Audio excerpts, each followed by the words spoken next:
بعد میں اللہ تعالیٰ آٹومیٹکلی آپ کے لیے رستے کھولتا ہے. ہم لوگوں نے جتنی بعد میں ہماری 2013 انورٹ سے میٹنگز ہوتی تھیں، اس میں موسٹلی ہماری میٹنگز یہ ونگز بیکری پہ ہوتی تھی، لین نمبر 4 پشاور روڈ پہ.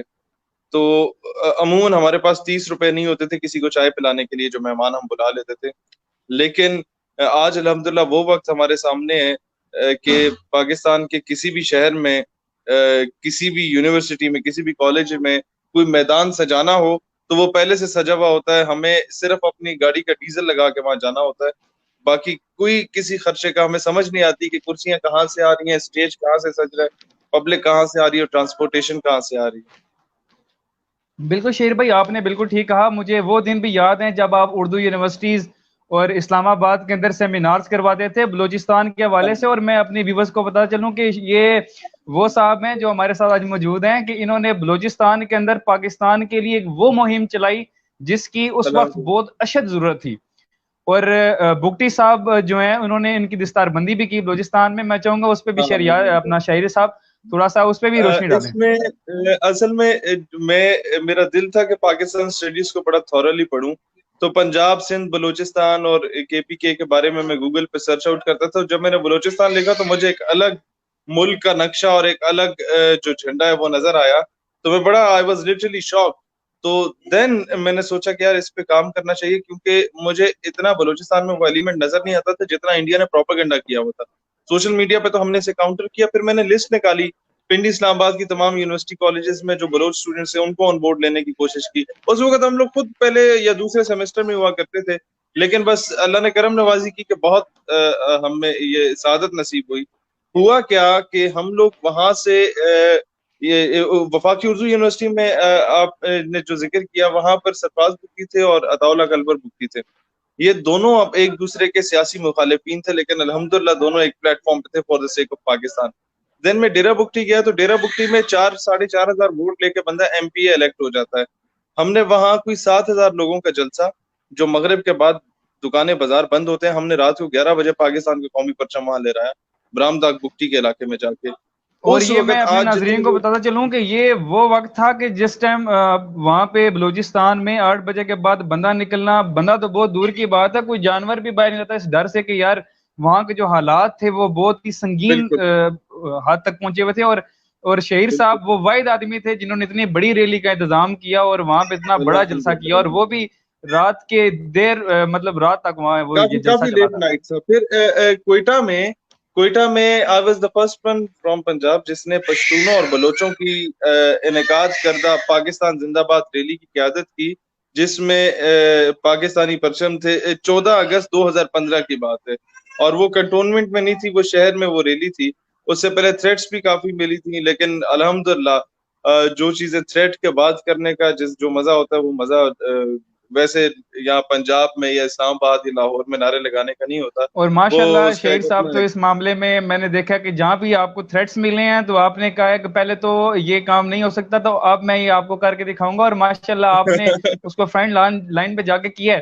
اور ان دنوں میں شہیر صاحب بلکہ میں ایک اور چیز اب میں اپنے ناظرین کو بتا چلوں کہ جب پچھلے دنوں اسرائیل کا ایک جھنڈا بندہ لگا کے اسلام آباد وفاق میں وہ بندہ ادھر اپنا وہ بیٹھا ہوا تھا اور اس کو کوئی پوچھنے والا نہیں تھا، تو یہ مرد مجاہد جو ہے میدان میں آیا اور اس کا جا کے جھنڈا ہی نہ صرف پھاڑا بلکہ اس کا خیمہ بھی اکھاڑ کے پھینکا اور اس کو بتایا کہ یہ پاکستان ہے، اسرائیل میں تم نہیں بیٹھے ہوئے، یا کہ انڈیا کا یہ ملک نہیں ہے، ہم یہ پاکستان ہے اور ہم انشاءاللہ زندہ ہیں. پاکستان کا آئین اگر تمہارے خلاف نہیں اٹھ سکتا تو یہ ہمارے ہاتھ ہیں. اور یہ میں سمجھتا ہوں کہ یہ آپ کی سیال شریف سے جو نسبت ہے یہ اسی کا فیضان ہے کہ اللہ تعالیٰ نے آپ سے وہ کام لیے کہ جو میں سمجھتا ہوں کہ بڑے بڑے جو لیڈرز ہیں وہ یہ کام کرنے سے قاصر ہیں.